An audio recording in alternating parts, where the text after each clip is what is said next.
Kaip jūsų gyvenime viskas prasidėjo, tas kūrybinis kelias, pasirinkimas? Čia galbūt ne aš vienintelė tokia, bet mėgau labai paišyti nuo mažų dienų.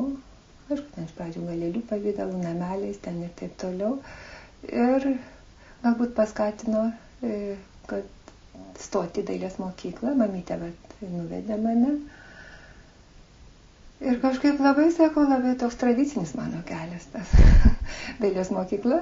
Aišku, paskui besimokant dailės mokykloje tai buvo svajonė, kaip jau kažkokia taip siekiamybė labai ryški, kad atstoti į dailės institutą. Nors mamytė norėjo, kad architektūrą studijuočiau Kaune, kad būčiau prie jos Jono. Bet aš jau sakiau, keliais eisiu, leisit, sakau, ir neleisit, bet jūs vienas, sakau, eisiu dailės institutą. Tai va toks, sakau, ryžtas, noras buvo ir esu laimingas žmogus be abejo gyvendama, reiškia, tokį gyvenimą kūrėjo.